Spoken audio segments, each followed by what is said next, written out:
How's it going, everybody? Welcome back to Overwatch. This is a unique video in this playthrough where I'm not necessarily showcasing anything in regards to a character or gameplay. There's no gameplay here. This is just a video where I'm going to be taking a look at the new map called Blizzard World, which basically... And I was there at BlizzCon when they revealed it. It's basically a map that is a supposed what-if theme park. Think Disneyland and such of just Blizzard games. Blizzard Entertainment games. I was going through it last night, just, checking it out, and I had such a huge smile on my face. This is something I felt like I wanted to make a video about and just share with you guys as a fan and as someone who has played all the games that are involved in this. So let's take a look at this amazing new map. I can't speak for how it works and functions gameplay-wise, because I haven't done a match in this yet. I just want to look at this in custom games, in skirmishes, where there's no gameplay or fighting or anything going on. Just go around and look at everything. It doesn't necessarily matter who you pick here. I think I only want to go with Widowmaker just because, in case I want to zoom in on something. So here's one of the first starting points. Check this out. The Heroes Arcade. Look at this.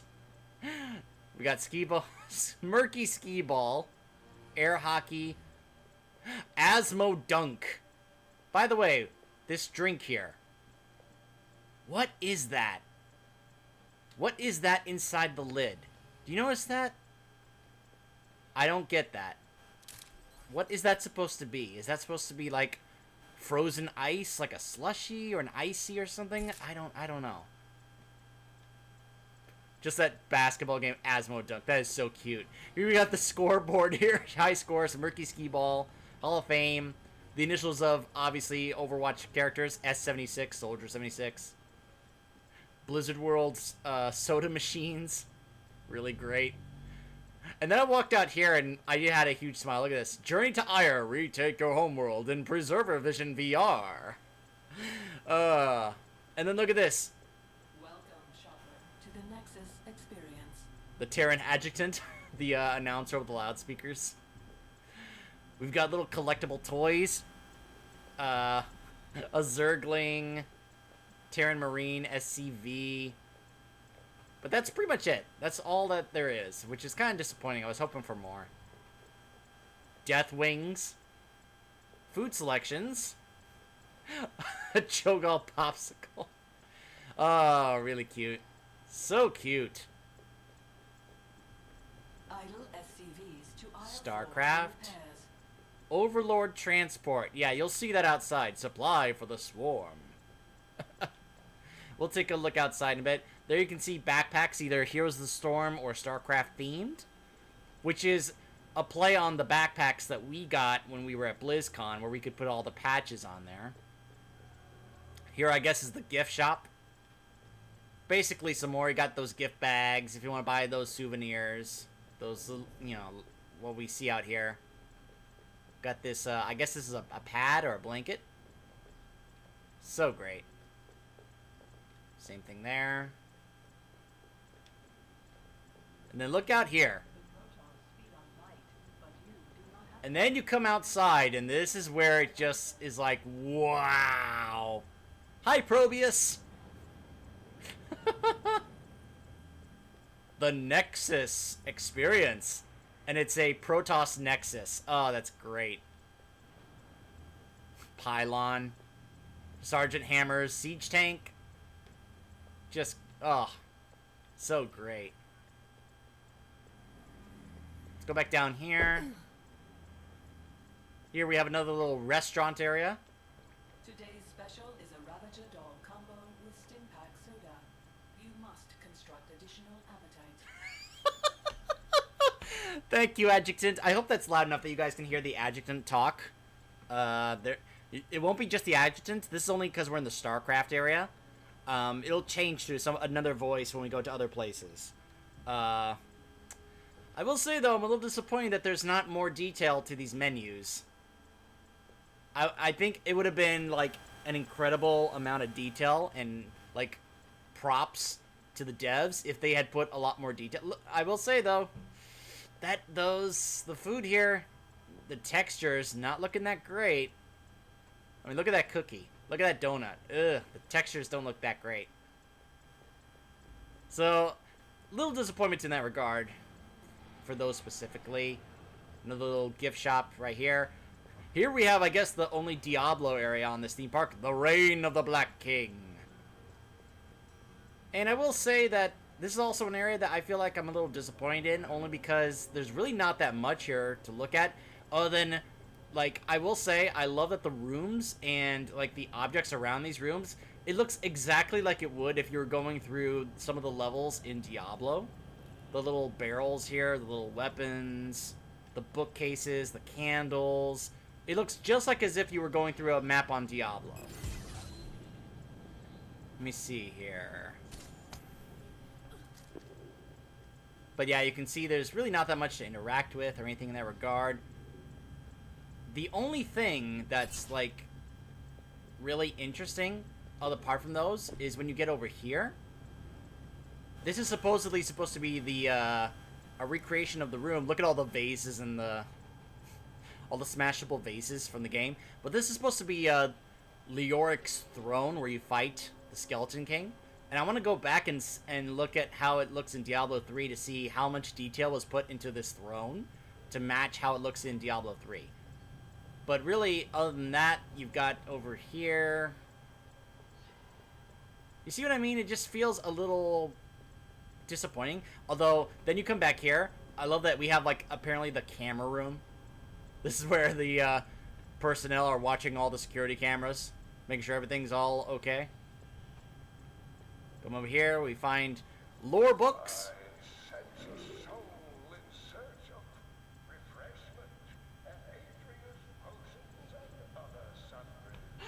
Oh, Deckard Cain, thank you. Thank you.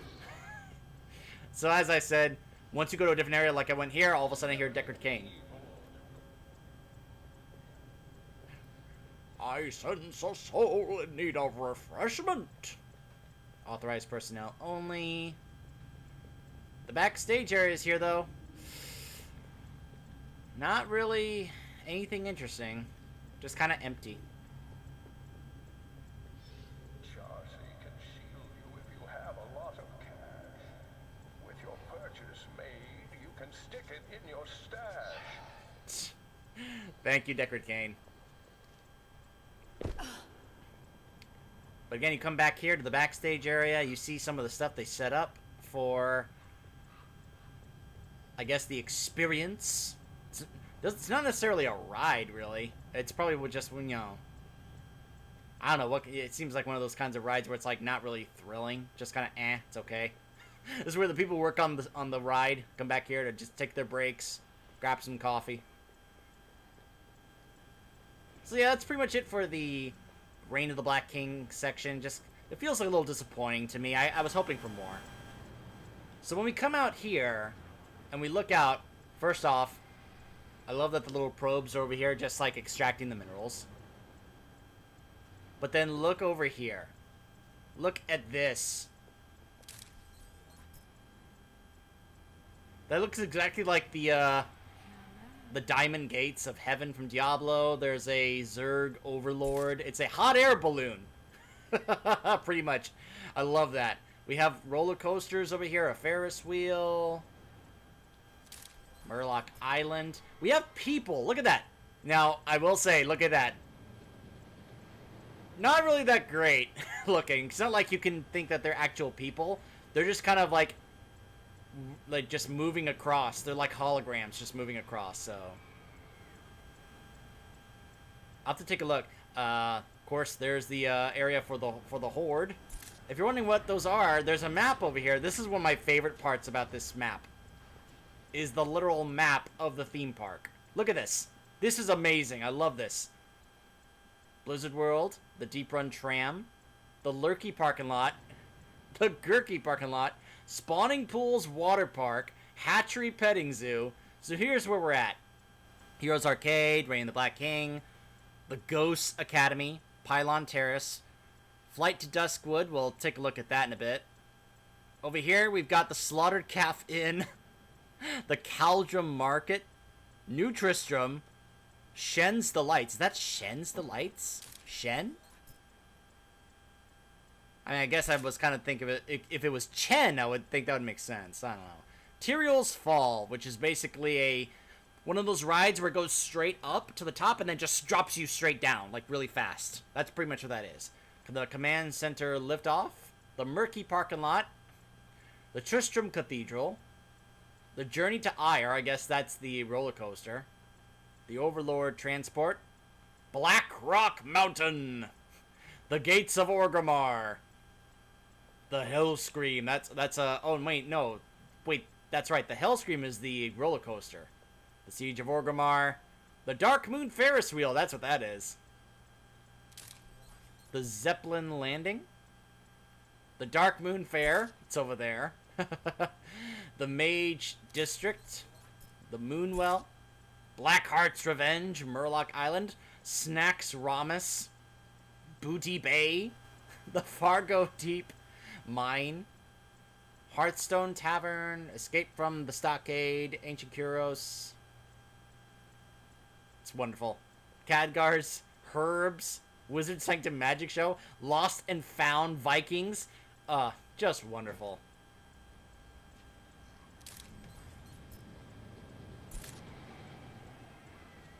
Here we have the you know on that map on Blackheart's Bay from Heroes of the Storm where you can like attack the shark and it'll just like jump off and go into the water? Doesn't really do that here, it just stays here, but it just like people kept coming in here and they just kept shooting it, trying to test how to shoot at it. You got little signs here directing you to go to certain places. Ugh. You know, I gotta say though, I want to say this. By the way, Snacks Ramus.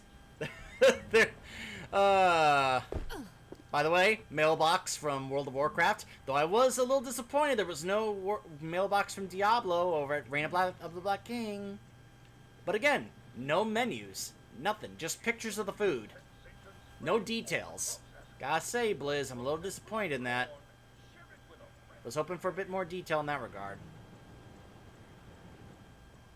Fargo Deep Mine. But what I was gonna say is, that as a Horde player, I am a little disappointed about the fact that we can completely explore the Alliance portion of the theme park here, but we can't go over and explore the Horde portion of the theme park. What? What the heck, Blizzard? What's the deal? Come on, man. Just let us explore both. I'm not saying have the Horde over here, you know, explorable and not the Alliance. That's what I'm saying. I'm saying let's have both, like, explorable. Make it equal. Don't show favoritism either way. I'm not even asking favoritism towards the Horde. Just equal both ways. That's all I'm saying. Look at this. We have Horde and Alliance backpacks, because this is now the Warcraft section of the theme park. We have an inflatable Doom Hammer. Yeah! We have a Hearthstone backpack. Just wonderful. Just great. Some others. Not much over here. There is this little thing here, but you can't go through or jump over. And I'm like, it almost reminds me of one of those rides kind of similar to the Indiana Jones ride, I guess. Oh, by the way, the Flight to Duskwood. You can actually ride this. See, it's actually running.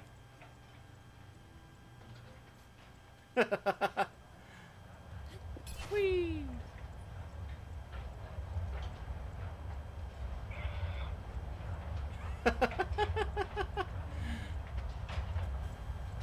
Oh my goodness.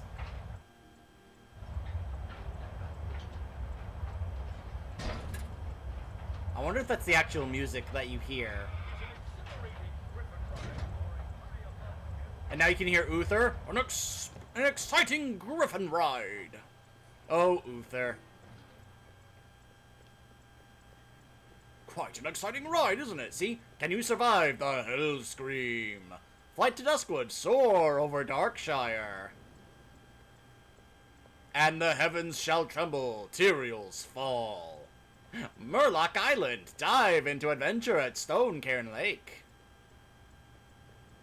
Let's see, over here. This takes you down to the Lost and Found Vikings. Pretty much the section of the theme park where if you lost something it'd be turned in here. I guess it's like the guest services. We have a Doomhammer over here. Something for Blizzard World. It looks like one of those collector's editions, I guess. Or no, it's one of those toys. That's right. Just the back of it. This is kind of funny. The Green Hills of Stranglethorn by Hemant Nussingwari. Oh, that's so cute. Over here, we have the Wizard Sanctum Magic Show locked away to us, where we can't go check it out.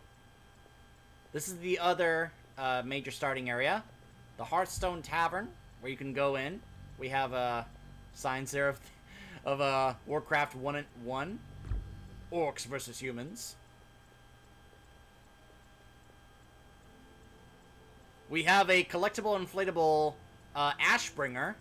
We have little postcards, little pictures. There's the park entrance, where I guess the parking lot would be. It's just so great. This is the first image you see when you first come into the theme park, if you're a visitor. Welcome to the shop. We surely have what... Thank you, Uther. I do like that they took the time to do different voices for, like... Oh, you even see a little speaker right here built in. We got some statues here. I'm a little curious about some of these statues, though. Daneth Trollbane. Kurdran Wildhammer.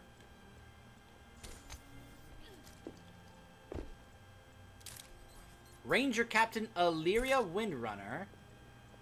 Okay. Archmage Khadgar. Why does he have a gigantic beard like he's Gandalf? I don't recall Khadgar ever having a beard. Turalian. So here's my question.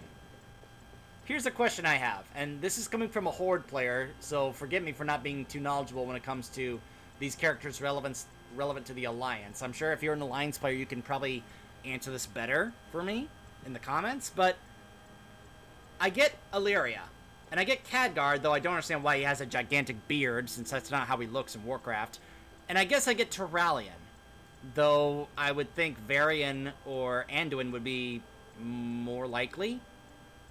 But why Kurdran Wildhammer and Daneth Trollbane? Why those two? Why do these two characters get statues here? Instead of other more known characters? Like Varian, like Anduin, like Muradin, like Falstad. You know, just like Malfurion, like Tyrande. Like what?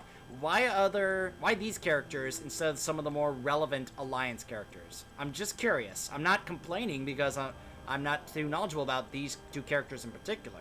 Right here. These two, or these three rather, I do get. Turalian is a pretty relevant character, even though I would think if you're going to make one statue relevant, wouldn't it be either Varian or Anduin? But why those two? This is just a question I have. I'm very curious about why they decided to go with these two. Are there actual statues to these characters in Stormwind? Keep in mind, I've never been to Stormwind because, as I said, I'm a main Horde player and I've never gotten to Stormwind. I have one alt, like, Alliance tune. I think it's a Worgen because I like werewolves. But he's like just sitting in the starter area. Like I made him and then I just left him. Like going, well, I'll do it someday. And I've never gotten back to him, so I've never actually been in Stormwind. And it just feels, it would... So, forgive me if I'm not familiar about any of the statues that are in Stormwind. I'm just curious about why those characters would get the nod here instead of other characters that we are more familiar with that have more of a spotlight, that are more well known. But then again, I'm sure there are some people playing this game on this map that have no idea who any of those characters are, and wouldn't care at all. Here, they're working on the cars for this ride, and you can exit here, and oh, look at that, we're back at the Pylon Terrace. So that is pretty much it. That is pretty much the map in its entirety. I think it's wonderful, just from the perspective of a fan. But I really wish the rest of the park was explorable. Like, I get that they're trying to make this a map for the game, because obviously I can see the pathways where how it would be if you're actually playing a match here on this map. But man, would I love for the rest of this theme park to be explorable. I mean, look at that. It's the Cathedral of Tristram. Why can't I go check that out? Why can't I go check that out over there? Ugh. Just a little gripe I have, but besides that, this map is wonderful. Just from the perspective of a fan. And I'm looking forward to actually playing a match on here. I'm sure I might get it. I gotta do my placements for the new season. Just to get them over with. But I would love to see how a match works on this map. By the way, little attention to detail I found out.